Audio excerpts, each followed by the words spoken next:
सबका स्वागत है तो आपके इस चैनल पे। ठीक है।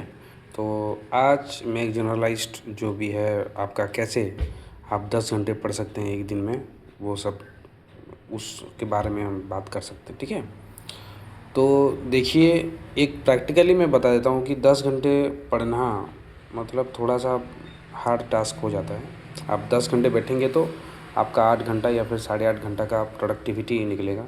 अगर आप 12 घंटे बैठेंगे तो 9.5 घंटा इस तरह से आता है। जैसे जैसे हम पढ़ते जाते हैं, दिन बढ़ता जाता है, तो हमारी जो जो प्रोडक्टिविटी है वो थोड़ा सा डाउन होते जाता है। ठीक है। तो यहाँ पे हम 10 घंटे बैठने का ट्राई करेंगे, 10 घंटे से ज़्यादा, ताकि हमारी जो प्रोडक्टिविटी आ सके वो 8.5 घंटा या फिर 9 घंटा। जैसा आपका फोकस के ऊपर डिपेंड करता है कि प्रोडक्टिविटी कितना होगा। आप कितने घंटे पढ़ते हैं वो मायने नहीं रखता, आपका प्रोडक्टिविटी कितना है, आप कितना क्वालिटी स्टडी कर रहे हैं, कितना स्मार्टली आप पढ़ पा रहे हैं, कितना मेमोरी है, वो सब मतलब डिपेंड करता है कि आपका जो सक्सेस रेट है वो कितना होगा। ठीक है। तो देखिए, मान लेते हैं आप 5:30 या फिर 6 बजे उठ जाते हैं। ठीक है। तो 6 से शिफ्ट वाइज रखना है आपको। ठीक है। तो 6 to 8 आप फ्रेश हो जाइए, एक्सरसाइज कीजिए, थोड़ा सा मेडिटेशन वगैरह थोड़ा सा कर लीजिए। उसके बाद शिफ्ट 1 8 to 10 जो शिफ्ट 1 होगा, उसमें आपका 2 घंटा का शिफ्ट होगा। उसमें हार्ड सब्जेक्ट को पहले लेना है, जिसको मेमोराइज़ करना होगा, क्योंकि सुबह का जो वक्त होता है, अगर आप 4 से उठ के पढ़ सकते हैं, उस तरह का भी टाइम टेबल आप निकाल सकते हैं। मैं बस ये इस क्यों बता रहा हूँ, क्योंकि आप इस तरह से शिफ्ट वाइज आप अपना भी टाइम टेबल खुद से कीजिए। ठीक है।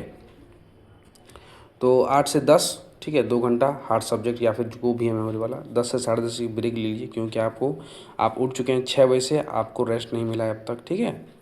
तो 2 घंटे पढ़ने के बाद थोड़ा सा आप कुछ ब्रेकफास्ट तो ले किए होंगे, थोड़ा हल्का हल्का फुल्का खा के थोड़ा सा ब्रेक लेके, ठीक है, अब फिर से 10:30 से 12:30 एक शिफ्ट रखनी है। ठीक है।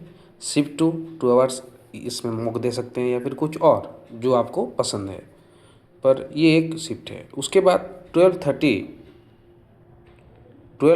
टू जो 1:30 है वो एक लैंग्वेज सब्जेक्ट होना चाहिए, या फिर नोट मेकिंग वगैरह इस तरह का 1 घंटा दीजिए आप। ठीक है। वहाँ से ज़्यादा भी दे सकते हैं, इसको आप अल्टरनेट कर सकते हैं।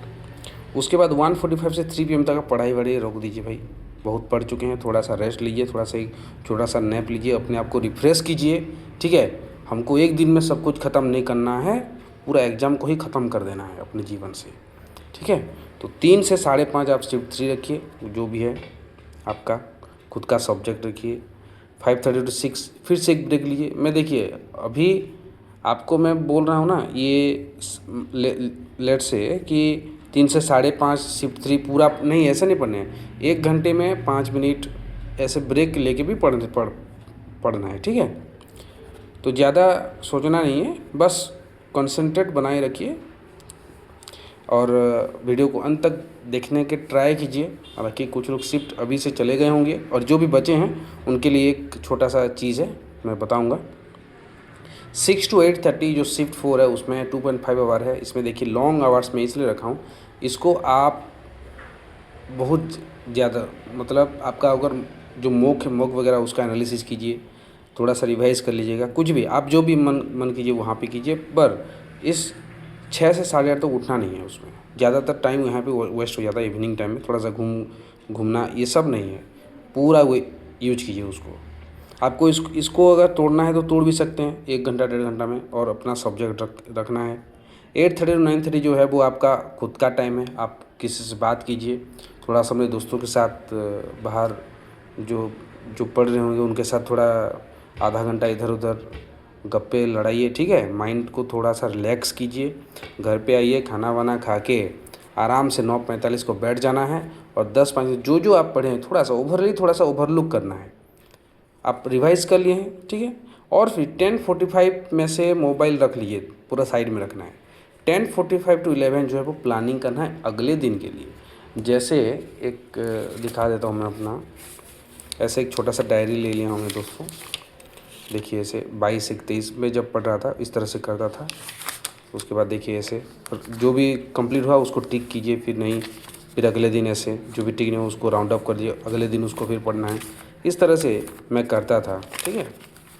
तो आप भी कर सकते हैं। हालांकि मैं उड़ीसा गवर्नमेंट के लिए भी मतलब पढ़ रहा था, अभी तो एक जॉब में मतलब अटक गया हूँ, शायद यहाँ से जल्दी जाने का इरादा मेरा भी है। तो देखिए 11 बजे गुड नाइट कर देना है, अगले दिन फिर से उठना है। तो एक चीज़ है कि इसको आप आवर वाइज कर सकते हैं कि इसको इतना घंटा देना है, इसको इतना देना है। पर मेरे हिसाब से जो भी अभी जो लोग लास्ट में बचे हैं उनको मैं पर्सनली बता रहा हूँ, just follow your daily targets. कितना घंटा पढ़ना है वो बाद में देखना है।